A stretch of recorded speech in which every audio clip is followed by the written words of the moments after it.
É com muito prazer que nós nos encontramos aqui na sala de multimeios da Escola de Ensino Médio Marechal Castelo Branco. Um ambiente aqui bem sugestivo para acolher a pessoa ilustre do sacerdote e do professor que é Salmito, professor Salmito, padre Salmito.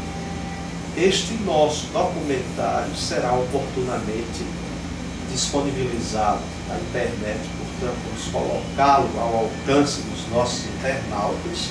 Vamos também deixar uma cópia desta gravação nos arquivos do Departamento de Cultura do município, desta escola e da Diocese de Iguatu, porque na verdade esta pesquisa, este trabalho de documentação é para fazer face a um pedido, a uma solicitação do bispo de Iguatu, Dom Frei João José da Costa, recém-possado na Diocese de Iguatu, também para atender a um pedido de Dom Mauro, uma sugestão de que a gente faça o resgate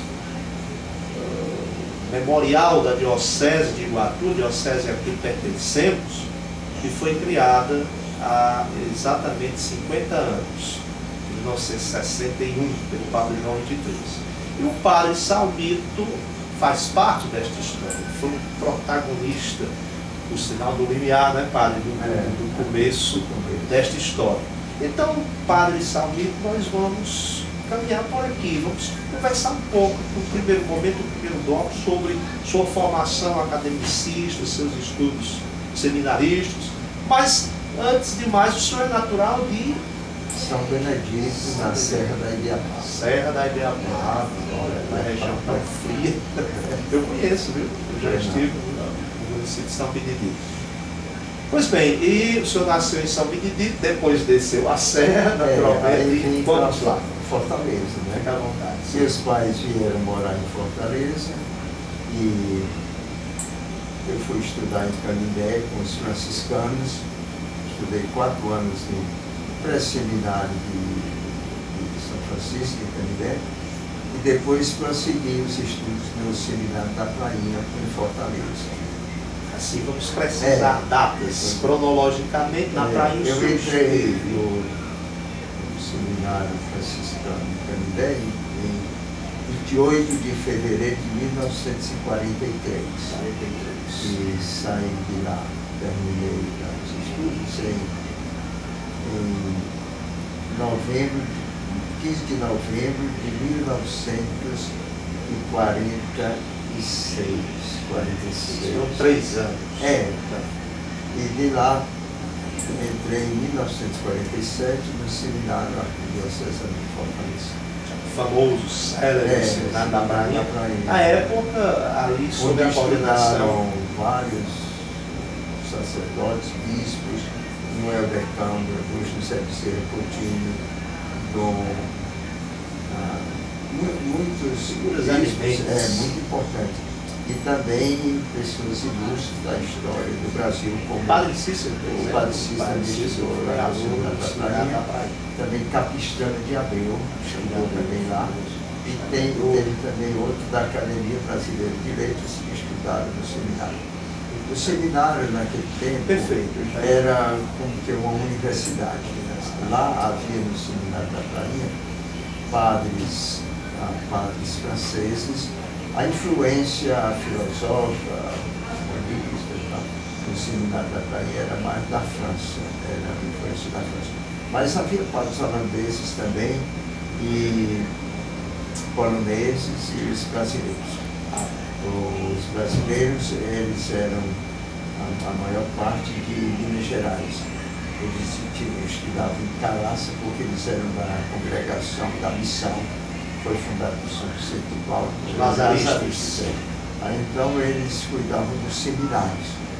E como foi uma fase muito boa, muito rica espiritualmente também, intelectualmente, humanamente, muito boa. Só tem grandes recordações e dívida, gratidão a todos aqueles padres e professores do seminário da Prainha. Quando foram fundar a Universidade Federal em Fortaleza, em vários padres foram convidados para fazerem parte da universidade.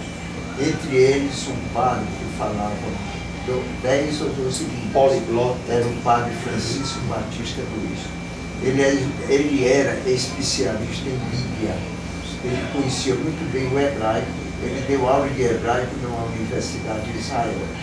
O padre Francisco Batista Luiz conhecia muito bem o francês. Era um homem competente, agora muito simples, mas adormecíssimo dos livros à noite. Ele ia dormir muito tarde, não ia, às vezes passava toda a dormir em cima do livro quando era de manhã.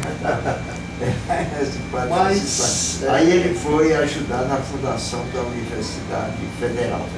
Foi um braço forte, porque era um homem de muitos cursos no estrangeiro, muito preparado. Foi meu professor de Bíblia. Agora a gente estudava Bíblia, era em livros franceses que ele orientava e mandava buscar na França para a gente poder compreender. Era um livro muito profundo. Aí tinha que saber o francês para poder aprender a exegese, a interpretação. Com certeza. E muito bem. Agora, isso eu estou dizendo que eu tive essa chance. Não estou dizendo que eu aproveitei a altura e nem que eu sou competente, não.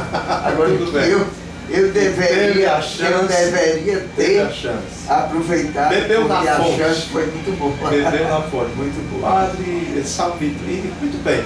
Mas o modus vivendi, usando aqui um termo latino no seminário da Bahia, como era o dia a dia? Por exemplo, despertar, narre aqui um pouco para a gente, no nosso documentário, até para os seminaristas atuais sentirem, saberem. A gente era interno, né? Então, naquele internato a gente vivia para oração e para o estudo, oração e estudo. Então, acordava às 5 da manhã, 5 da manhã, tinha ali uns 10 ou 15 minutos para tomar banho. Tinha que tomar banho logo de manhã, todo mundo tinha que tomar banho, eu acho que era para ficar mais esperto. Tá certo. Então, às 5h30 tocava para a gente ir para a capela, lá havia a oração da manhã, meditação e depois a Santa Missa. Depois da Santa Missa, às 7 horas, a gente entrava às 5h30 na capela e saía às 7 horas para o café da manhã.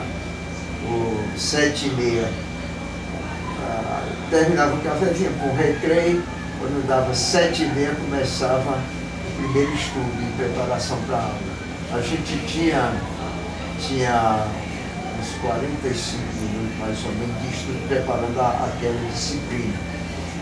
Então a gente entrava no salão para estudar e depois dos 45 minutos tocava, a gente ia para a sala de aula. Quando dava mais ou menos 9h30 que terminava a aula, 9 horas, a gente ia tomar uma merenda e 9h30 tinha um intervalozinho. Intervalo, recreio. Tudo era pouco tempo. Aí 9h30 parece que já começava outro estudo. Aí entrava novamente preparando aquela aula. Ali naquele estudo, a gente fazia tarefas, né, que a gente chama de dever de casa hoje. A gente fazia aquelas tarefas e entrava na sala, todo sala rito, de aula. E tudo antes de cada aula, oração, né? Tudo havia aquela oração. E depois da aula, a aula terminava mais ou menos, parece que era 11h30. Aí daí a gente ia direto com uma fila para ir para o refeitório para almoçar. Depois do almoço, a gente... Não havia espaço. Era proibido. Era proibido. Tinha que ficar no recreio conversando. Tudo era muito educativo. Não é conveniente a pessoa almoçar ou jantar, ir logo se deitar. Não é bom para as não. Então os padres queriam que a gente ficasse conversando, mas andando. Em atividade. Não queria que a gente ficasse sentado ali. Queria que